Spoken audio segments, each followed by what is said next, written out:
চাবুৱা বালিজান পুখুৰীজান দিনজান ৰহমৰীয়াৰ খহনীয়া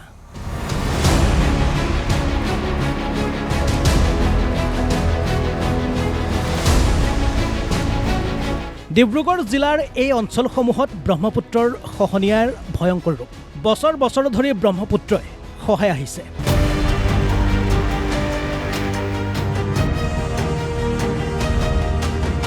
ব্ৰহ্মপুত্ৰত হেৰাই গৈছে বিস্তীৰ্ণ অঞ্চল আজিলৈকে খহনীয়া প্ৰতিৰোধ নহল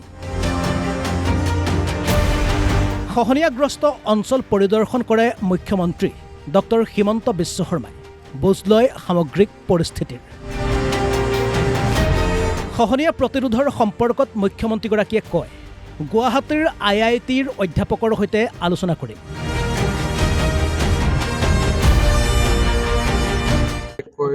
আমাৰ পুৰা দিনজান ৰহমৰীয়া বা আমাৰ বালিজান এই গোটেই সেক্টৰটোত যিখিনি গৰাখহনীয়াৰ সমস্যা হৈ আছে তাক মই আজি পৰ্যবেক্ষণ কৰিলোঁ ডিপাৰ্টমেণ্টে স্তৰে স্তৰে কিছু কাম কৰি গৈ আছে কিন্তু সামগ্ৰিকভাৱে গোটেই কামখিনি নহ'লে কৰবাত নহয় কৰবাত ক্ষতি কৰি থাকিব আৰু দুই এদিনতে মই গুৱাহাটীত IITৰ প্ৰফেচাৰসকলক লৈ মিটিং এখনো কৰিম আৰু কেনেকৈ এই জায়গাখিনি আমি প্ৰটেকশ্যন কৰিব পাৰোঁ তাৰ বাবে আমি চেষ্টা চলাম ইতিমধ্যে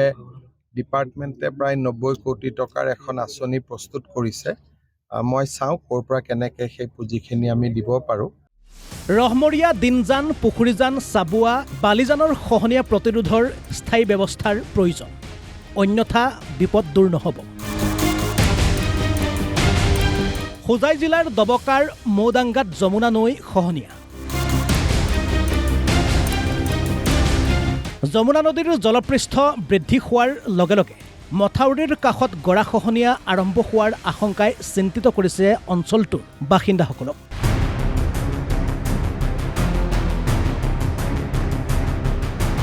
খহনীয়াত ছিগিব পাৰে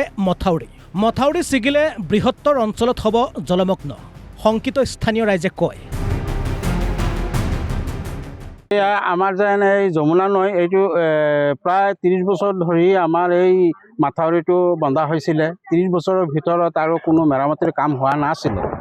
এতিয়া যি পানী আহিছে বৰাউনীৰ পানী যিটো আহিছে এই পানীয়ে আমাৰ এই মাথাউৰি আধা ছিঙিলে আৰু অলপ আছে এই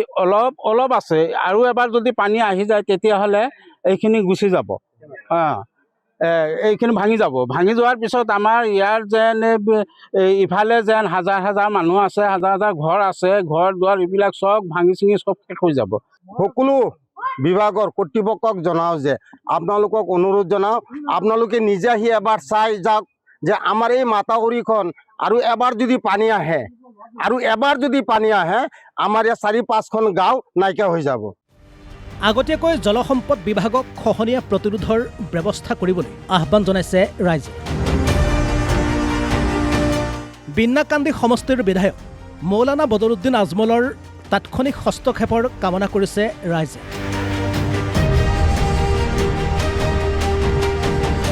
চাবুৱাৰ পৰা কুমুদ বৰা আৰু দবকাৰ পৰা কপিলউদ্দিন বৰভূঞাৰ ৰিপৰ্ট অসম লাইভ 24